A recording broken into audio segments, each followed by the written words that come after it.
हरे कृष्ण। आप सभी का दिन शुभ हो और आप सभी को हल षष्ठी और बलराम जयंती की बहुत बहुत शुभकामनाएं।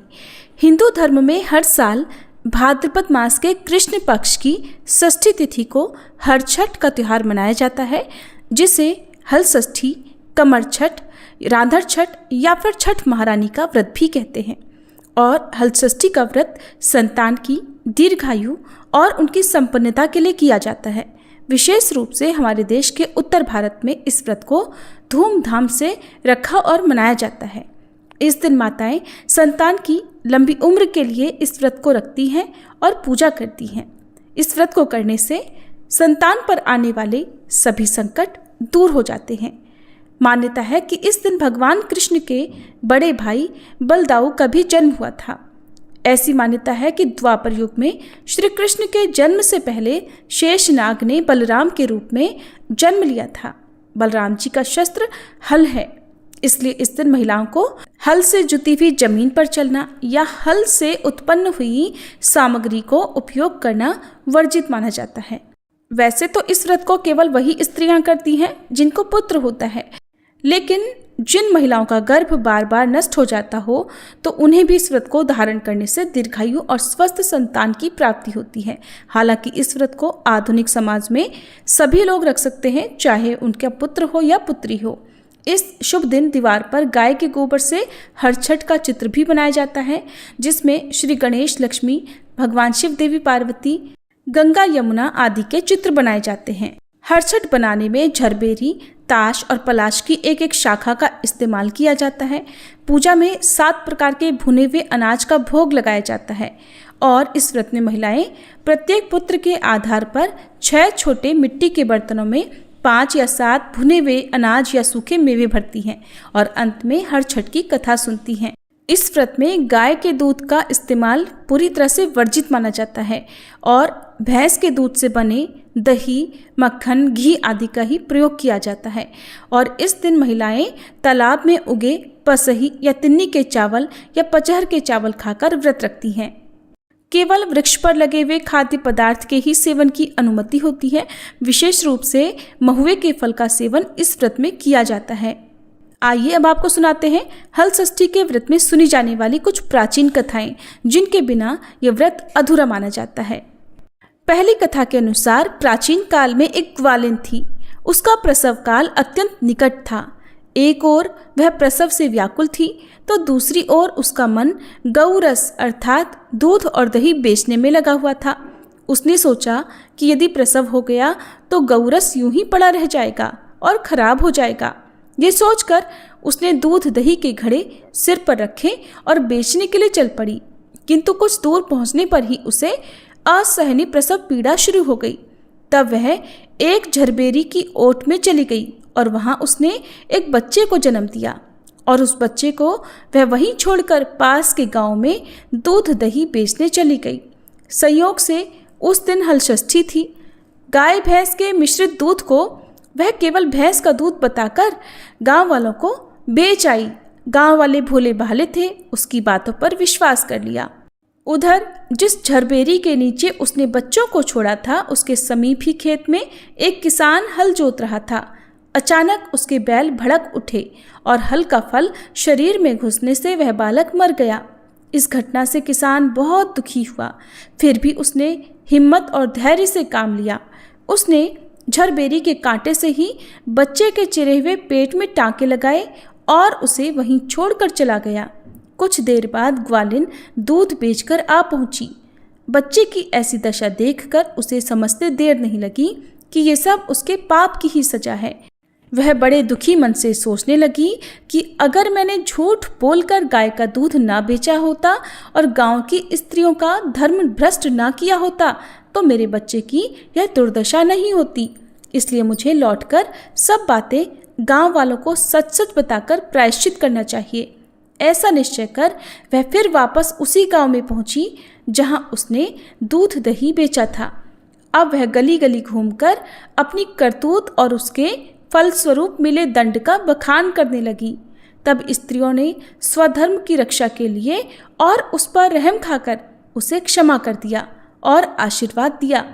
बहुत सी स्त्रियों द्वारा आशीर्वाद लेकर जब वह फिर से झरबेरी के नीचे पहुंची तो ये देखकर हैरान रह गई कि वहां उसका पुत्र जीवित अवस्था में पड़ा है।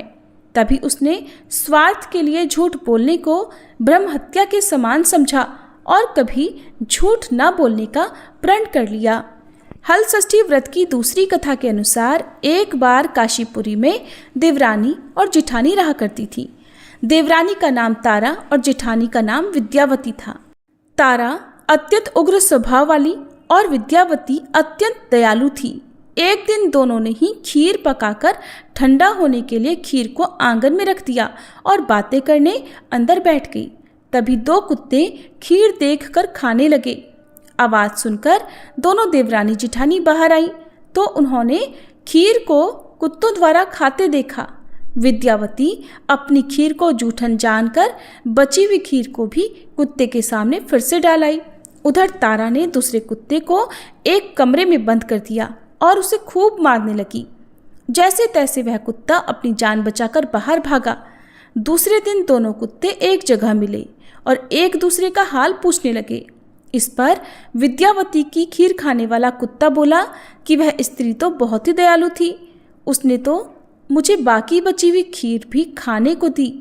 भगवान करे कि जब मेरा दूसरा जन्म हो तो मैं उसी की संतान बनूं और उसकी खूब सेवा करूं। अब दूसरा कुत्ता कहने लगा, मैं भी उस औरत की संतान बनूं जिसने मुझे खीर खाने पर बहुत मारा पीटा था, ताकि मैं भी उससे बदला ले सकूं। उस दिन हलषष्ठी का व्रत था। तारा की मार से वह बेदम कुत्ता मर गया। अगली हलषष्ठी व्रत के दिन तारा ने एक पुत्र को जन्म दिया। जन्म के बाद वह बालक अगली हलषष्ठी के दिन मर भी गया। इसी प्रकार तारा ने एक एक कर 5 पुत्रों को जन्म दिया। उसका पुत्र 1 साल बाद हलषष्ठी व्रत के दिन ही मर जाता था, जिससे तारा दुखी होकर हलषष्ठी माता से प्रार्थना करने लगी। और उसी रात सपने में तारा ने वही कुत्ता देखा जो उसकी मार से मरा था। कुत्ते ने सपने में तारा से कहा, मैं तुमसे बदला लेने के उद्देश्य से तुम्हारा पुत्र बनकर आता हूँ और मरकर पुनः जाता हूँ। जब तारा ने अपने अपराधों के लिए क्षमा मांगी तो उस कुत्ते ने कहा, तुम हलषष्ठी व्रत करो जिससे तुम्हें दीर्घ आयु पुत्र की प्राप्ति होगी। सपने में कही विधि अनुसार तारा ने अगली बार हलषष्ठी व्रत को विधि पूर्वक धारण किया और छठी माता से आशीर्वाद मांगा। फिर हलषष्ठी माता की कृपा से तारा ने दीर्घायु संतान को जन्म दिया और प्रसन्नतापूर्वक वह जीवन यापन करने लगी। उधर विद्यावती ने भी हलषष्ठी व्रत कर माता की कृपा से एक सुंदर, स्वस्थ और सुशील पुत्र को जन्म दिया और सुखपूर्वक रहने लगी।